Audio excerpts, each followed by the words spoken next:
Good morning and welcome to day 18 of Bible in a Year.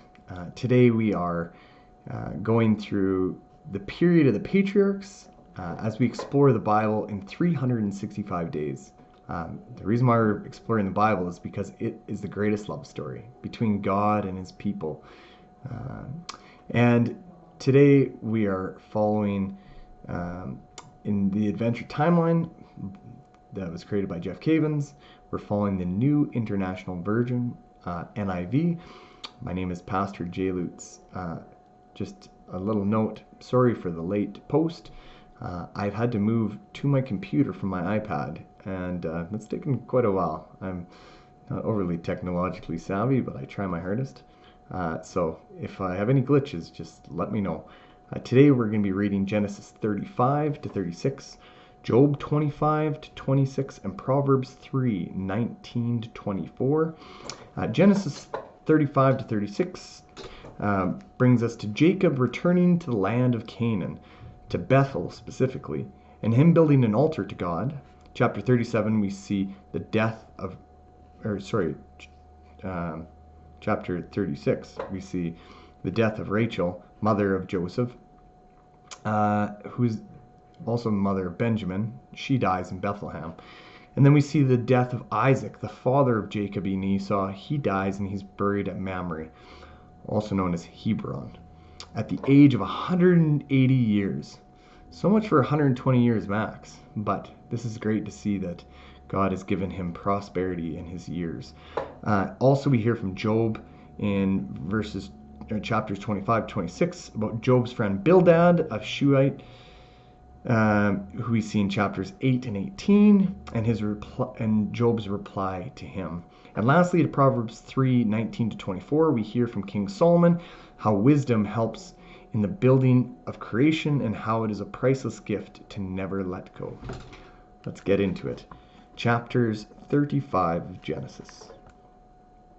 Then God said to Jacob, "Go up to Bethel and settle there and build an altar there to God, who appeared to you when you were fleeing from your brother Esau."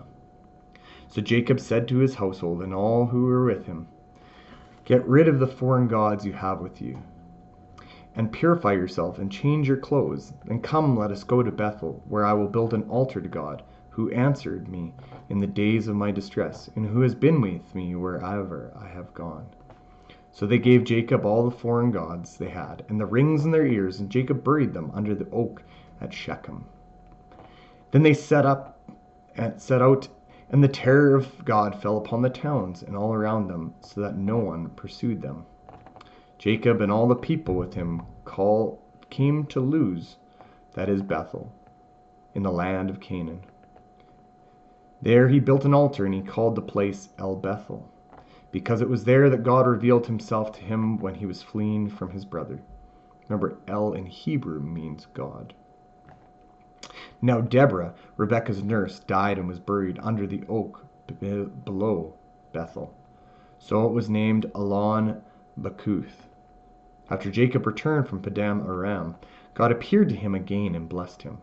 God said to him, "Your name is Jacob, but you'll no longer be called Jacob. Your name will be Israel." So he named him Israel. Remember, this means to wrestle with God. And God said to him, "I am God Almighty. Be fruitful and increase in number. A nation and a community of nations will come from you, and kings from your body. The land I give to Abraham, to Isaac, I also give to you, and I will give you the land to your descendants after you." And God went up from him to the place where he had talked with him. Jacob set up a stone pillar at the place where God had talked with him, and he poured out the drink offering on it. He also poured oil on it. He called the place where God had talked with him Bethel.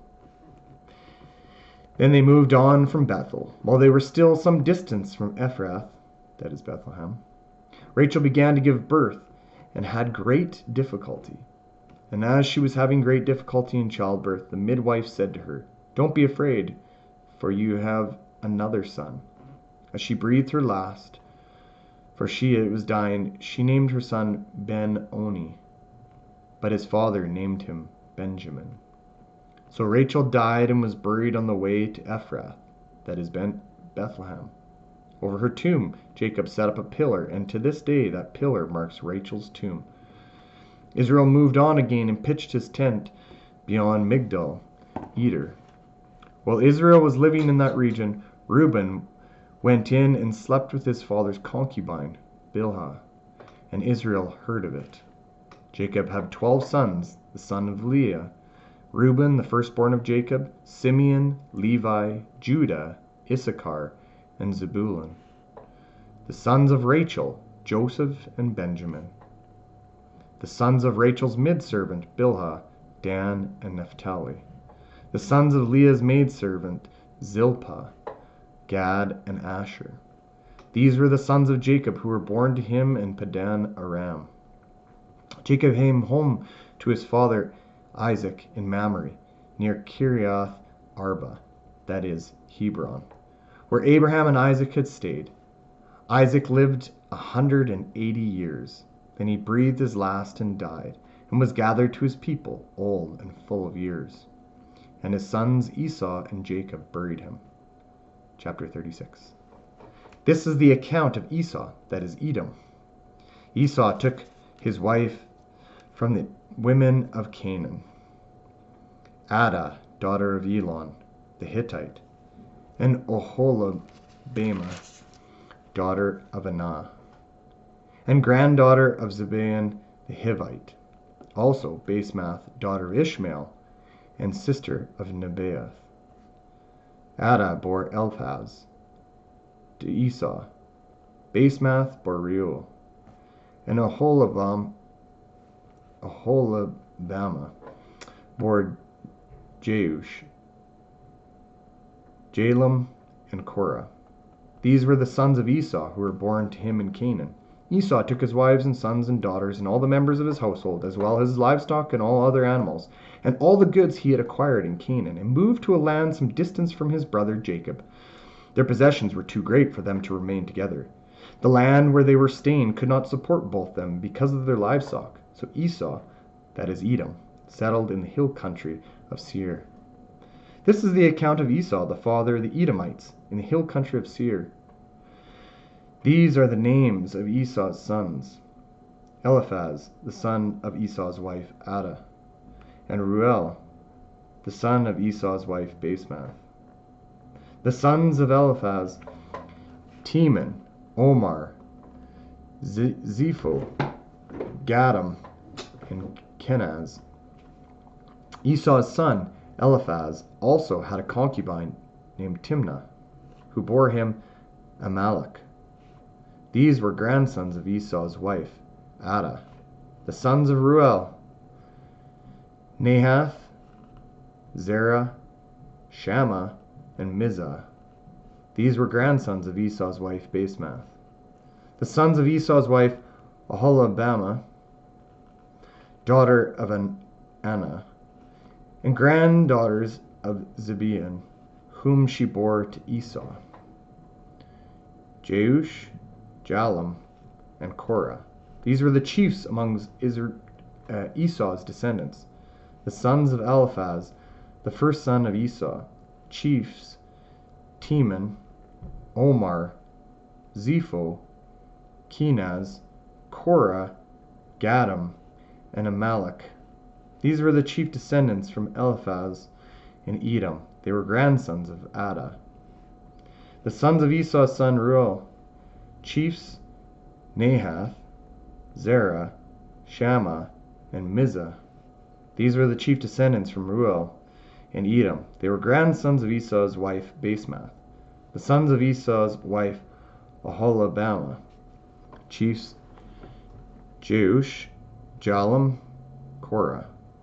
These were the chief descendants from Esau's wife Oholibamah, daughter of Anah. These were the sons of Esau, that is Edom, and these were their chiefs. These were the sons of Seir the Horite, who were living in the region: Lotan, Shobal, Zibeon, Anah, Dizhon, Ezer, Dishan. These sons of Seir in Edom were Horite chiefs. The sons of Lotan: Hori and Homam.